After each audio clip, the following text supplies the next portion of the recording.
একটা সময় এসে না আমাদের সবার এই জিনিসটা প্রয়োজন, সবারই এই জিনিসটা লাগে।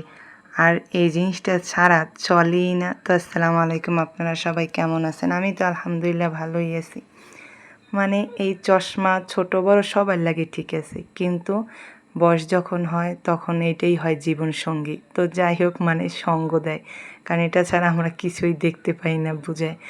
যেমন আমার আম্মুর এখন চশমা লাগে, তো এই চশমাটা হচ্ছে আমার আম্মুর আগের চশমা ছিল, তো নতুন চশমা নিলাম। পরে নেওয়ার পর আমরা এই বেজবাইতে চলে আসলাম, মানে চশমার দোকানের সাইডেই বেজবাই ছিল। তো আমার বেজবাইতে কেনাকাটা করতে অনেক ভালো লাগে, আর এত সুন্দর সুন্দর প্রোডাক্ট যা বলার বাহিরে। তো এইখানে যে মানে ফিটার দই, তারপরে আপনার গ্লাস দই, এগুলো আমার অনেক প্রয়োজন ছিল। তারপরে স্পুন হোল্ডার, তো মানে এখানে যে ঝাড়ুগুলো প্লাস্টিকের, এইগুলো আমার খুবই প্রয়োজন ছিল। তো এইগুলো আমি নাইড়া নাইড়া দেখতেছিলাম। আর সবচাইতে প্রয়োজন ছিল আমার ফ্রাই প্যান। মানে আমার একটা ফ্রাই প্যান আছে, তো ওইটা ডিম ভাজলে চতুর্দিকে ছেড়াইয়ে যায়, মানে ফ্রাই প্যানটা বড়।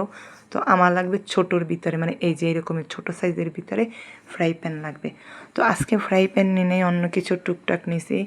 তো এই ফ্রাই প্যানটা হচ্ছে ছোট, একদম ডিম পোস্ট করা যাবে এরকমের ফ্রাই প্যানটা দেখে আমার অনেক ভালো লাগছে। পরে আসছি হাজি বিরিয়ানিতে, মানে অনেক ঘোরাঘুরি করছি, অনেক কেনাকাটা করছি। তো এখন যদি কিছু না খাই তাহলে তো হয় না। তো বোনে আমি আমার মেয়ে আসছি বিরিয়ানি খেতে। তো আমার যত বরিশালের মধ্যে বিরিয়ানি, তার ভিতরে আমার হাজি বিরিয়ানি অনেক পছন্দ। মানে এটার তেহারিটা আমার ভীষণ পছন্দ। তো খাবার দাবার শেষ করলাম, এই যে একদম প্লেট চেটে পুটে খাইছি আমি আর আমার মেয়ে। মানে আমি খাইছি আর আমার মেয়েকে খাওয়াই দিছি, আর আমার বোনে তো এই সাইডে বসে খাইছে। তারপরে আমরা সুন্দর মতো খাবার শেষ করে বিল দিতে আসছি। হাফ প্লেট করে খাইছি, কারণ দুই বোন, আমরা তো অতটা খাইতেও পারি না।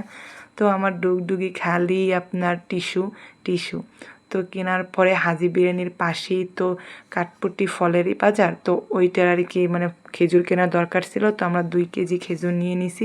আর আমার এই খেজুরটা বেশি পছন্দ, যত দামি খেজুরই হোক না কেন, আমার এই খেজুরটা মানে ভিজে ভিজে টাইপের খেজুরটা অনেক পছন্দ। মানে আমি এইটা অনেক খাইতে পারি, তাতে যত দামের খেজুরই হোক না কেন।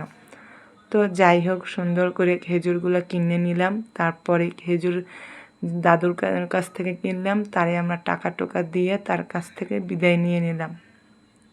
আর সুন্দর করে সে একদম খেজুরটারে প্যাকেজিং করে দিছে, আর আমার বোনের সুন্দর করে তাকে টাকাটা দিয়ে দিছে। যে কয় টাকা হয়েছে ওই কয় টাকা আঁকড়ে দিছে। 2 কেজির মতো আমরা নিছি, তার বেশি আর নেই। তো আর কি পরে আসার সময় রাস্তার পাশে এরকমের চুড়িগুলো দেখে এত ভালো লাগছে, এত সুন্দর করে একটু ভিডিও করে নিছি।